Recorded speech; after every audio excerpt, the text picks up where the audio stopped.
Hi, you guys. Welcome back to an all new episode of Black Girl Can't Cook. Today, I am joined with this beautiful human being, Molly Oh, Kirby, an artist, an entrepreneur, a healer, I even want to say, a wit, a beautiful, beautiful, beautiful human. Hi, Molly. hi, hello, everybody. Golf So claps, nice golf to be claps. here. So grateful to be here. Really Oh, excited. thank you so much, listeners. We've been like planning this for at least a month, but now energetically, Molly's got time. I got time. We can sit down, chat it up. Molly, where did we meet? Do you know? Do you remember? Yes, I remember, and I love this. I came to New York for just like a small short visit, and I didn't know, like I didn't have weed or anything, and that was like something I did like every day. I was waiting for the subway and I saw you like by yourself smoking a bowl, and I was like, should I do it? Should I do it? Should I ask? And then I was like, oh, can I hit that? And yeah, and here we are. Here we are. Oh my goodness. I am screaming because I don't remember the bull part, but that is literally me. I believe you guys, we were in Williamsburg waiting for the G train. And yeah, I thought you asked me maybe for directions or something, but you were so friendly and just Molly's whole aesthetic. I was like, yes. I was like, yeah, sure. I was like, what's good?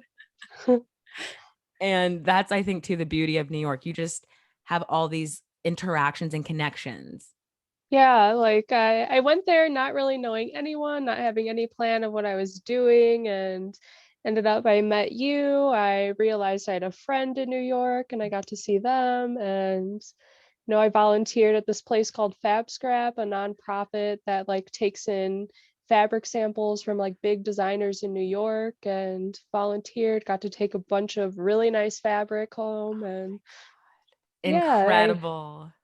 I was scared to go to New York alone, but it turned out like really nice. What's one of the best things that you ate when you were in New York? What did you eat? It came off a food truck. It was some sort of like I want to say like Mediterranean Love dish it. that Mhm. like just like was like in a little cart, and I was like, okay, I will definitely have to try this. And I yeah, it was love great. that's amazing. So, where are you from, Molly? Where'd you grow up? I grew up in Northwest Indiana, just pretty much like 40 miles out of Chicago. So spent a lot of time in Chicago growing up.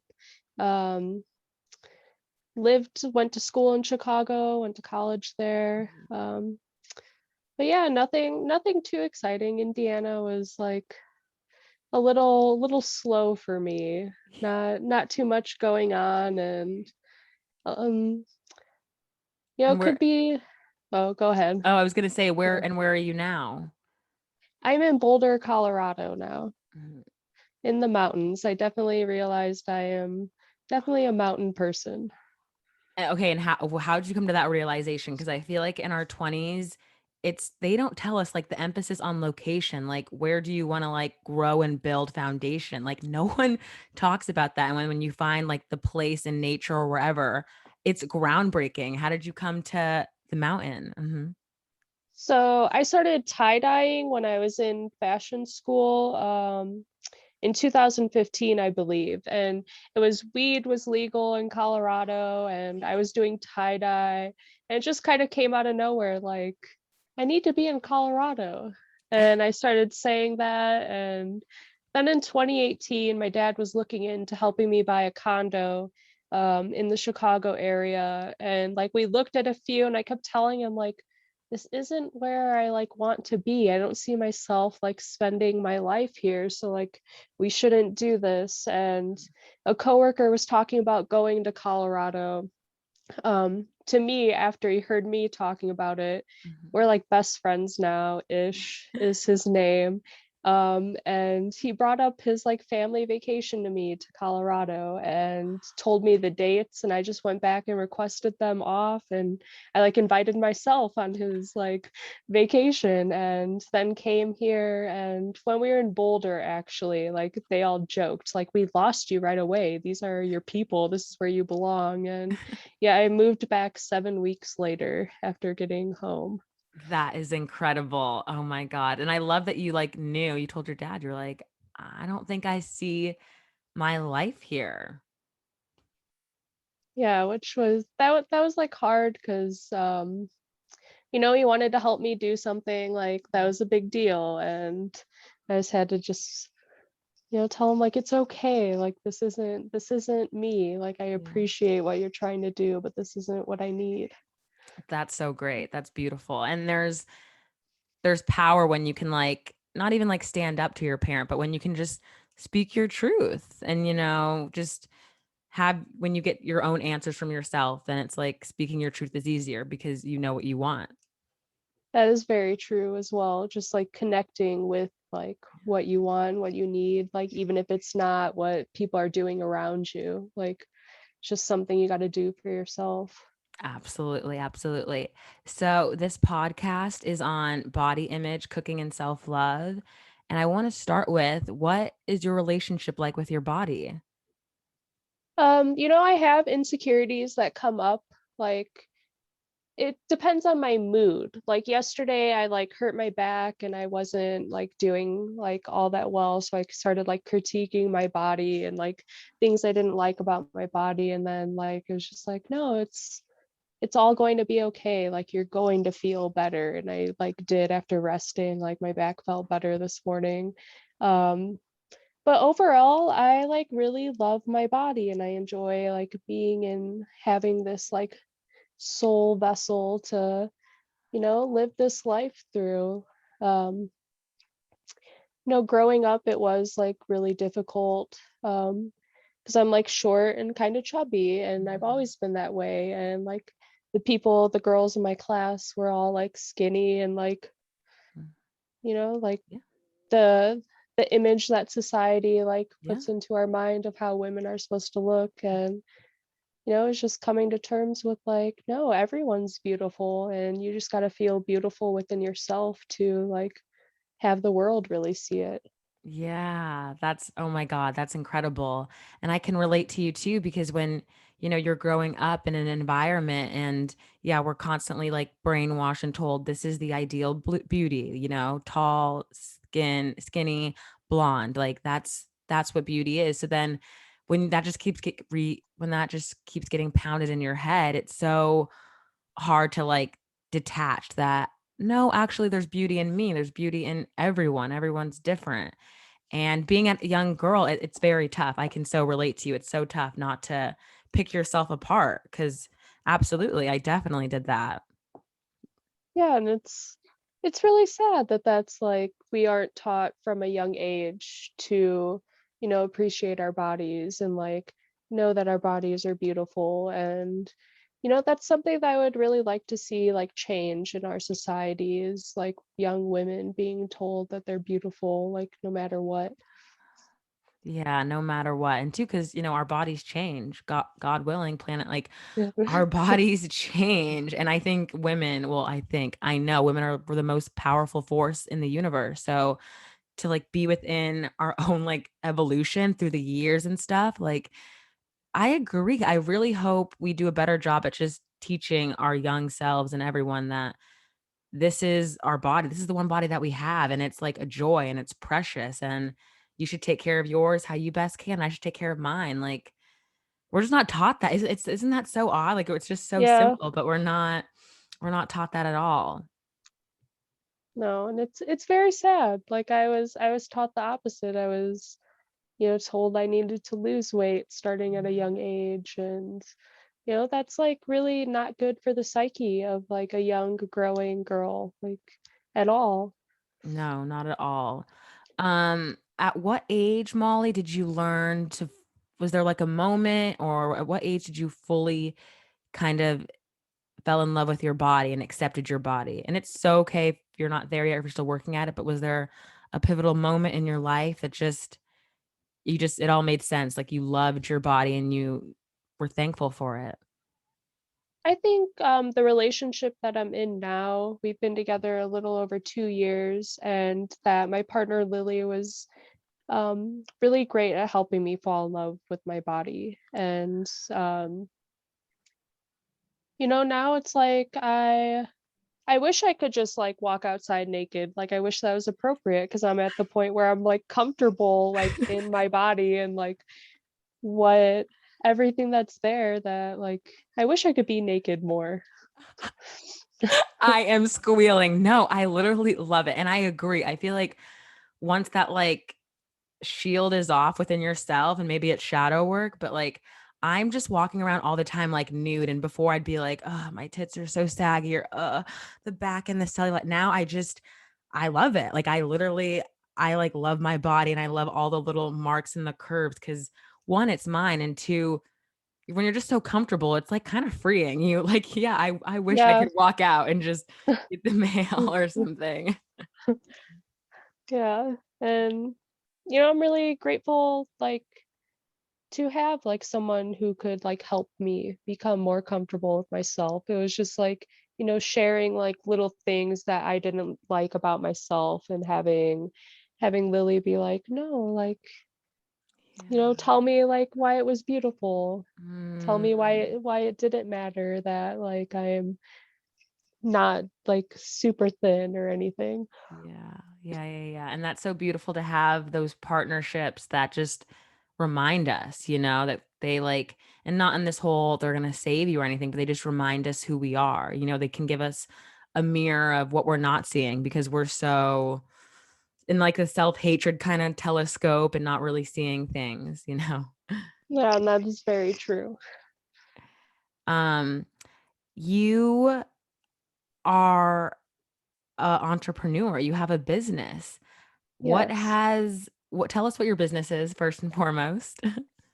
So, my business is, how do I want to word this? So, as an entrepreneur, I want to help people with their own self expression. So, my business is about being true to who you are and just like,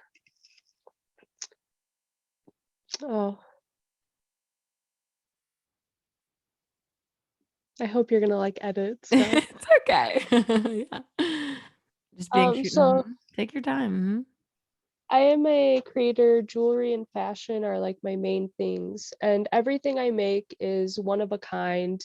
I use mostly recycled material, and so that makes way that nothing will be the same, just like us. We are not. We are all unique and individuals, and I want to create like tools to help others show their individuality and show who they are. My work's very like colorful and bright. Yeah. Um, I started doing that in a dark place. Like color was something that like gave me like happiness and joy during like a dark time in my life, and I kind of just like stuck with that. That's so beautiful. That's incredible. On your webpage, you say, to me, the meaning of life is to heal. And that's just so powerful. I want to know, when did you learn that? And how did you come to that? Because I'm just now, I just learned recently, yeah, the meaning of life is to like death and rebirth and to heal. But how did you learn that? I think there was a period of time where I wasn't able to work because my epilepsy was really bad and I was having seizures frequently. So I was spending a lot of time alone um, in the basement at my grandfather's. And I had no choice but to like surrender to my shadow and to face like the things that were coming up. And that I that's when I recognized that like as I was doing that, I was healing, and I recognize the importance of that healing and like the for moving forward and like helping like to like show myself that I could do anything and I didn't have to stay in this place forever, because during that period of time I thought I was going to like be there forever. Yeah. And like things started to move forward, like found a medication that helped control my epilepsy again, Mm. started doing CBD regularly, and that's very helpful. And that was in such a dark period of time. That was like a very like powerful thing to learn, and something that really stuck with me and that I will carry and say many times. Yeah, that's just so that's powerful. That's so powerful. And I love that you noted, isn't it funny, like when we're in our darkest times, like you have nothing to do but confront your shadow. Listeners, if you don't know what your shadow is, you can Google it. But your shadow is just all of your deepest, darkest fears and insecurities that like live within you. Essentially, from my research and what I know about my shadow, it is like your second self, quite literally. And yeah, when we're in those dark moments, it's like we have to face it. Yeah, there's no other choice. And by facing it, you're learning your strength and you're helping yourself heal. That's it. That I oh my goodness. Yes, you learn a part about yourself and then it's a strength. It's not that whole darkness or insecurity that, because I think the shadows form when we're younger and all the outside stuff. But in facing it, it becomes a strength. I love that because part of like my shadow is doing this podcast. So like every week, whether I like it or not, like I'm looking at myself in the mirror. I'm like, bitch, we're here. Like, we have to speak our truth. Wear your blue, open up your throat chakra. Like, there's no more running.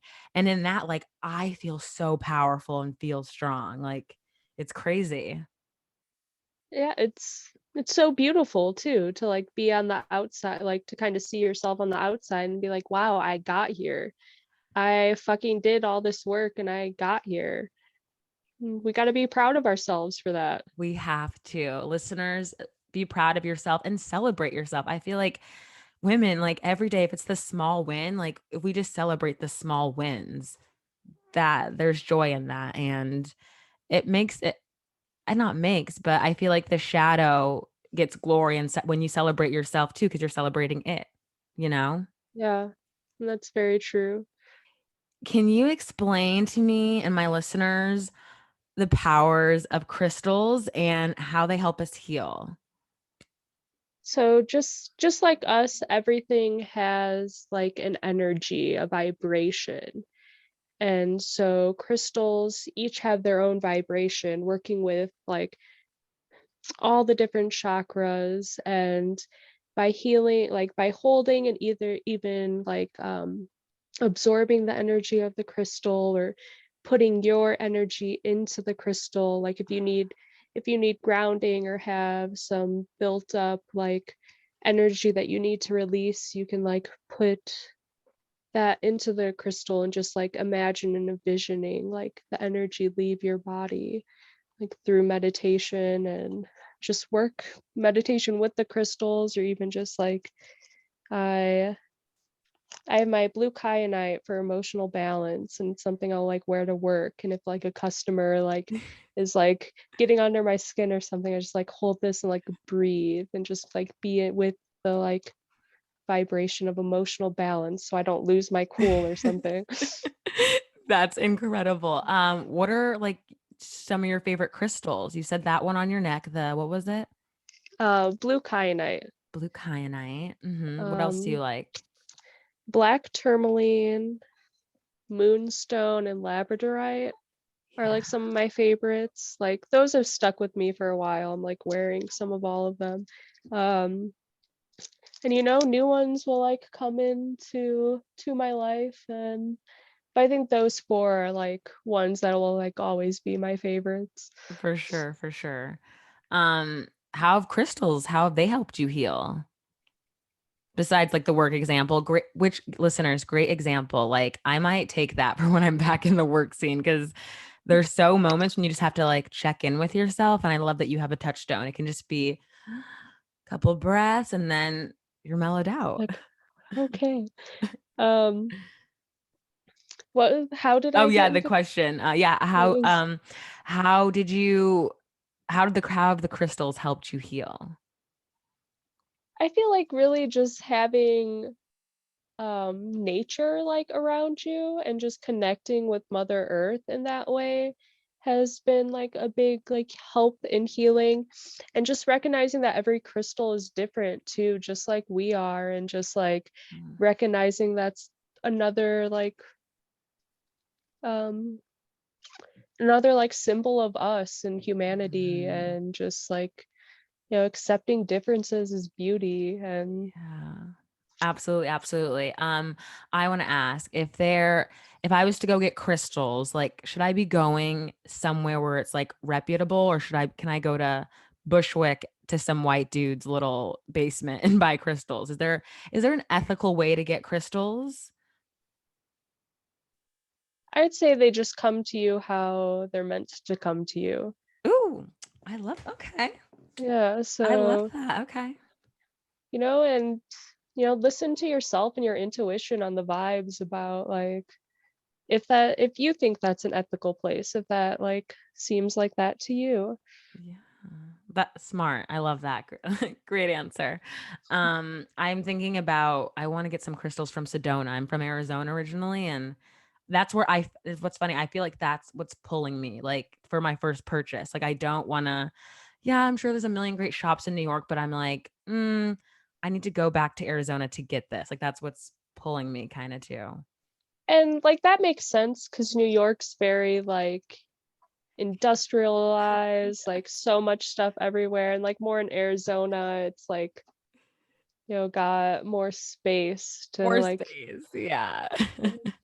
And more there's sacred grounds everywhere, but maybe more sacred grounds in Arizona and more like Native American, like that type of that sacral is connection and stuff. that is very true too.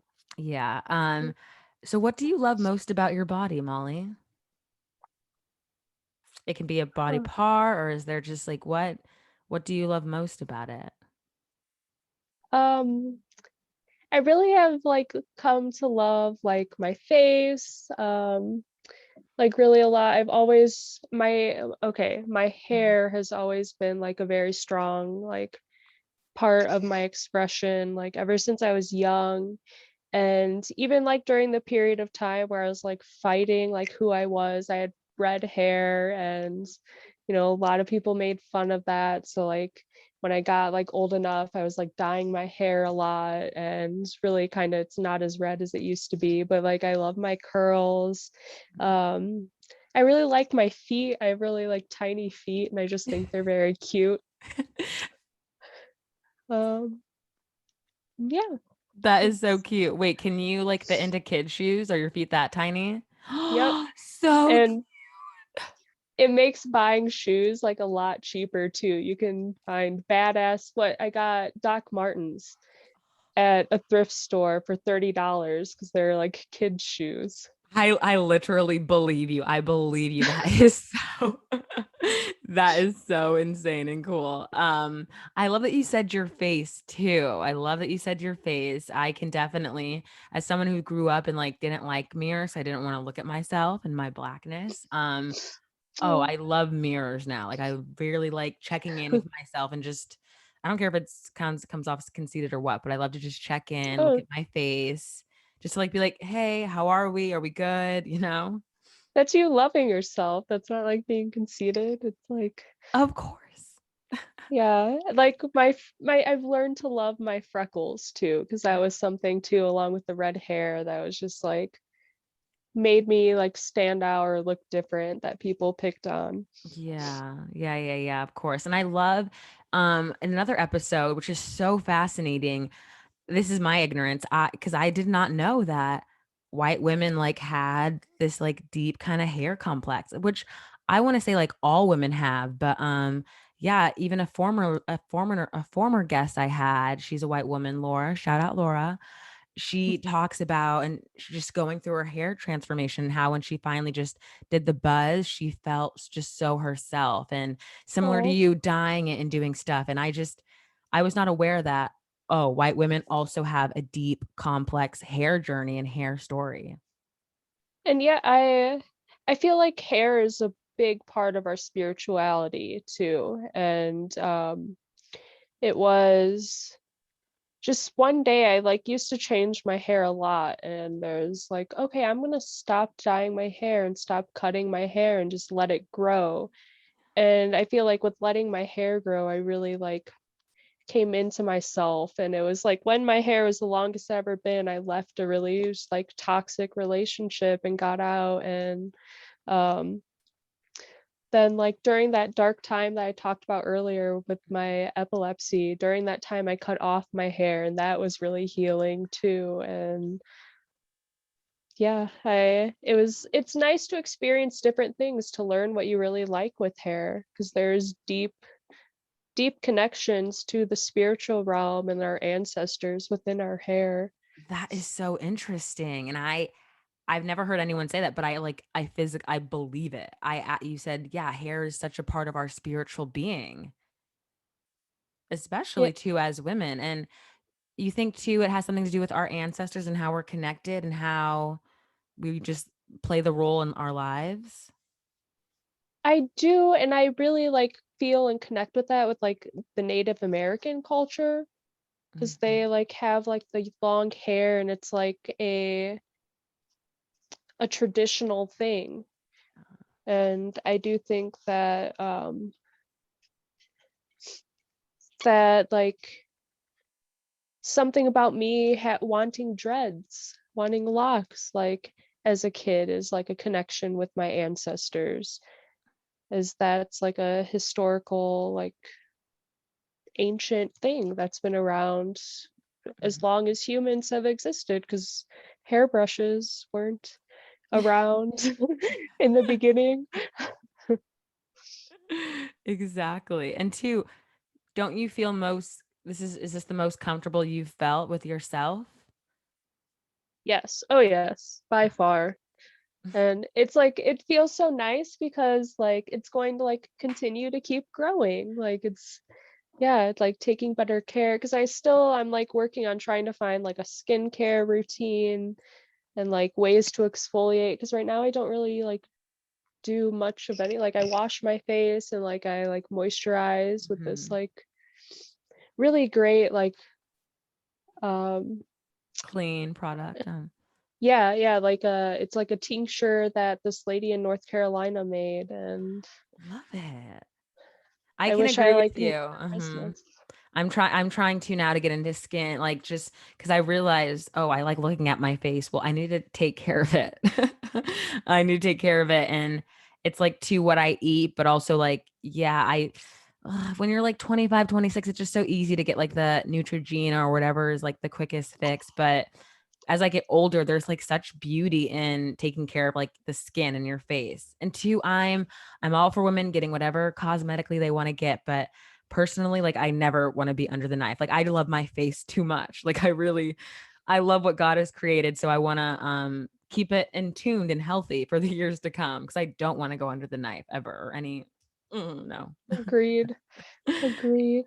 Molly, what does self-love mean to you?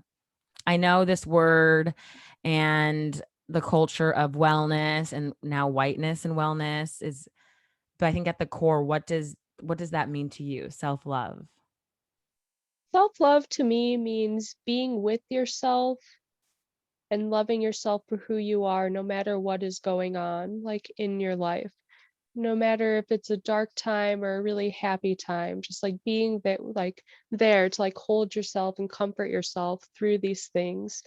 Just being understanding that like nothing, everything is temporary, everything will continue to move and grow, and just like being there with yourself for and fulfilling your needs, like skincare, like stretching, working out, meditation, just like showing yourself that you love who you are, and by being there and giving yourself what you need. Oh, that is so great. That is so, so great. And the importance too, it's like just learning how to like mother ourselves, and how to take care of our needs. That is very true. Being the mother to our inner child, like Yeah. really too. Yeah, yeah, yeah, yeah. This is a podcast on cooking and stuff. So, do you have a favorite cocktail or mocktail if you don't drink? Um, I just had a margarita the other day and it was like delicious. But yeah, I don't really drink that much. Like if I do, like we have a bottle of wine in the house right now and then sake. We Ooh, sake. Oh yeah, my that's God. for our anniversary. Like we went to hummus on our first date, so we were gonna go to a place and get hummus, but you needed a reservation. So we ended up at this hole in the wall Japanese restaurant and it was like so good and I was going to work so I didn't want to drink there so we like bought a bottle of sake and Amazing. yeah that's been a nice treat to have in the house and we even started making onigiri too which is like a rice ball like it's pretty much like sushi in a ball because there's like stuff inside the rice Love it. and yeah that like that whole situation changed our lives and but yeah probably always have sake in the house now. That's good. That's good. I have an insane sweet tooth. What are your favorite like desserts, candy? What are you like going for? Chocolate and ice cream, you know, and like a Ice cream forever. I eat ice cream every single day. I think it's because I grew up in Arizona, but ice cream is like on the diet list. Like every day. Like yes, I love that. Uh totally. A warm cookie. Anything like chocolate right out of the oven, like when it's warm is like ah, it's so good. favorite. Um, you did say that you're in Boulder, Colorado. How have you been coping with, the recent events, the mass shooting? How have you been trying to take care of yourself during these times right now? Really something that like has always been like difficult and that I'm always constantly working on is protecting my energy. Like as an empath, I absorb other people's energy. So like being at work and like having customers in and like everyone's like talking about what just happened, like I would get like to the point of like tears just being like at work and just like completely overwhelmed to where I'm like my anxiety is like through the roof and so just really I've been trying to like, you know, talk about like my anxiety about the situation with those around me and like my heart goes out to all like all those lost and all their families. Yeah. Just like trying to like meditate, breathe Mhm. and protect my energy for like going into work. Yeah, that's beautiful. And I have so many friends in Colorado, and it's just unimaginable what happened. And to be so close, to be like in the same area, I can feel the energy must just totally change. So then, like you said, yeah, how can I could protect myself? How can I try to stay centered? How can I not get off track? That's really good that you were able to take time and try to take care of yourself and protect your energy. And it's a learning process. I feel like some days I'm so good at it. And then some it's like, well, what the fuck? A boundary got crossed or something. And my shadow's like exposed and I hate everything. It's like, it's a learning process, learning how to protect your energy. It is forever a learning process. Forever. No matter how long you've been doing it, I think there's always room for growth and there'll be complications that arise. Always, always. What is something your mother taught you about your body? So I lost my mom when I was 8. Um, I'm trying to like remember anything. Yeah. I'm sorry for your loss. It's a it's been rough, but you know, I've come to like terms with it and I've learned a lot from all of that and how to be there like for myself and overcome like all these complications. The only thing that like I can remember and like think about at this like point is like going to the bathroom. I remember like before we left to like go anywhere, she would like, you know, put me on the bathroom, tell me like I need to go to the bathroom so I don't have to go like where we're going. And she would put on water like until I went to the bathroom, and that still affects me to this day. I can be like washing dishes at work and with the water running, it's like a couple minutes and it's like, okay, I have to go to the bathroom. Like I'll be back. That's incredible. I love too, as women, we have those intimate moments with our moms in the bathrooms when we're babies. Like it's so, you like kind of get a flash of it. I know I have my memories, and it's just, those times are so special because they're just teaching us. And, there's nothing like that bond with the mom and the daughter. And just such a beautiful thing that you got to have that and you got to experience her for some time. Yeah, I'm very grateful for that. And yeah, I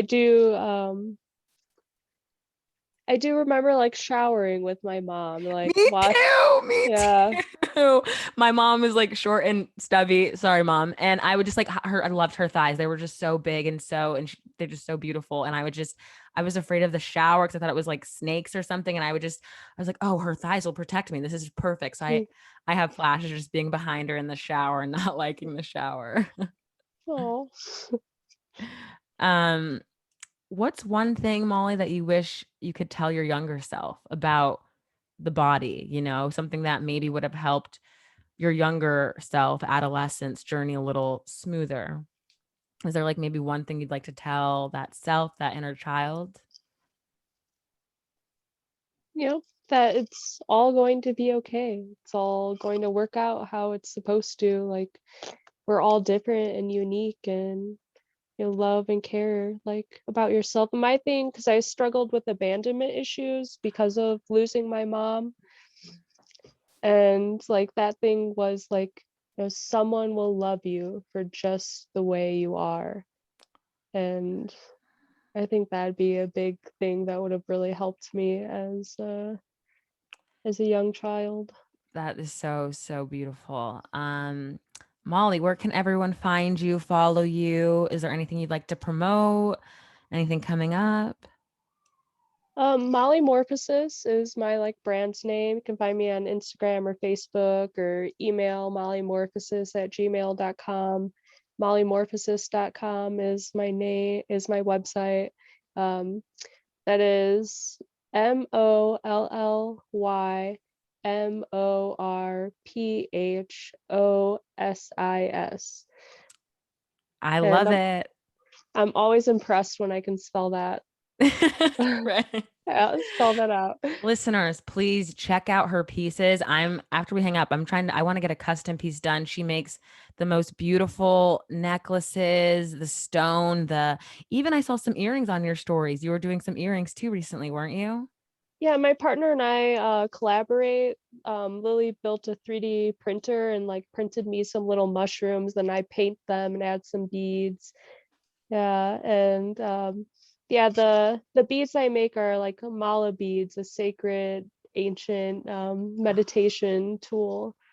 Incredible, incredible. Molly, thank you so much. I'm so happy we finally got to sit down and talk. Yeah, Um, I I love how we met. I felt like when I first met you, and then I followed you immediately because I was like, this never happens, and her vibe is so cool. And I just think mm, it's so amazing that we've been able to keep this like internet distant friendship. I agree. Like it is something that doesn't happen often. Like we met, what, that was 2018, Right. and stayed connected, and like now we're here, and that's beautiful. Right. And when I'm in Colorado, I will definitely hit you up. We will have to like double date with our partners and do some shrooms or something because I really love you and I love having this podcast because I get to interview women who just inspire me. They inspire me more to be myself, to let my shadow come out. And I love you. You really inspire me.